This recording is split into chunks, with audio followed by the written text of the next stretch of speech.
මේ රටේ සෑම පුරවැසියෙක්ම අරගලවරුයි. ඒ කියන්නේ මේ ආණ්ඩුව බලයටපත් උනේ ජනතාවාදී අරගලයකින් සිස්ටම් එක චේන්ජ් කරන්න කියලා මිනිස්සු පාරට වෙලා කියද්දි ඒ අරගලේ කොල්ල කාලා මිනිස්සුන්ගේ ප්‍රශ්න කොල්ල කාලා මිනිස්සුන්ට බොරු කියලා අපි බලය ගත්තා. දැන් ජනතාවට ප්‍රශ්න ආණ්ඩුවට ප්‍රශ්න නැහැ. වසන්ත සමරසිංහලගේ අනුර කුමාර දිසානායකලගේ තියෙන්නේ ප්‍රයිවට් කම්පැනි ලිමිටඩ් ආණ්ඩුවක්. මේක Anura Kumara Dissanayake private company limited ආණ්ඩුවක්. ඒකින්ද රටේ ජනතාවට ප්‍රශ්න විසඳ ගන්න වෙන්නේ මහපාරේ. ආණ්ඩුව සූදානම් නැත්තම් ප්‍රජාතන්ත්‍රවාදයෙන් ප්‍රශ්න විසඳන්නේ එදා වගේම සටන විසඳන්නේ මහපාරේ කියලා එක අපි ආණ්ඩුවට කියන්නේ පොරල් ඉඳලා. මිනිස්සුන්ට 2 ලක්ෂ මිනිස්සුන්ට මෙතනට එන්න බෑ.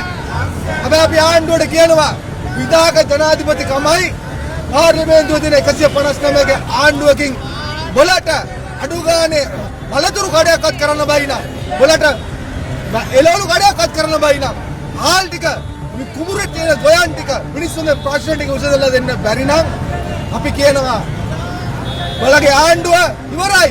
බලගේ ආණ්ඩුව කම්මුතුයි විනාශයි. ඒ සටන මහා පාට අරගෙන එනවා අපි. ඒක වගකීමෙන් කියන්නේ පුළුවන් නම් අරස් කරපල්ලා අපිව එක අපිට එක ඇතුළට දැම්මත් අපි බන්ධනාගාරේ ඇතුළේ වෙනත් බලගේ ආණ්ඩුවට එරෙහිව අරගලේ කරනවාමයි. ඕනද ඒක ගෙවා ගන්න බැරි වෙලා ලැබ්සුනොත් මොකද්ද එයා කරන්නේ කියලා. ඊට පස්සේ රාජ්‍ය සේවකයන්ගේ පඩිය නැති කරනවද නැත්නම් පඩියෙන් කපලා මිනිස්සුන් ගෙදර යවනවද මොකද්ද ඒගොල්ලෝ කරන්නේ කියන එක දැනගන්න ඕනේ. නමක් කියනවා නමක් කියනවා. මන්ත්‍රී වීරසේකර මහින්ද අල දුන්නා වගේ මතක නැහැනේ. මහින්ද රාජපක්ෂ මහත්තයා අල දුන්නා. නේ මහින්ද රාජපක්ෂ මහත්තයා අල ලීස් කරේ නැහැ. ඒ කාලේ ඒකේඩීලා කිව්වේ අරයා දුන්නා මෙයා දුන්නා හදෙන් හාල් දුන්නා අරයා ඇටාට දුන්නා මෙයා මේක දුන්නා දෙන්නම් කියලා කරා කියලා. දැන් මොකද්ද කරලා තියෙන්නේ රාජ්‍ය නිලධාරීන්ට අල දීපු කතාව මම නම් දන්නේ නැහැ. දැන් මේ අල කතන්දරයක් නැහැ. ලංකාවේ මිනිස්සු අල නෙමෙයිනේ කන්නේ. ප්‍රධාන ආහාර වේල බත් නම් හාල් මොකටද ලීස් කරලා දෙන්නේ? අපේ රටේ අල කන්නේත් නැහැ පාන් කන්නේත් නැහැ. මේක කේක් කන රටකුත් නෙමෙයි. මේක හින්දා මට කියන්නේ මට ඕකට උත්තරේ හොයලා දෙන්න අනුර කුමාර දිසානායක මහත්තයාට තමයි මේ ප්‍රශ්නේ යොමු කරලා තියෙන්නේ.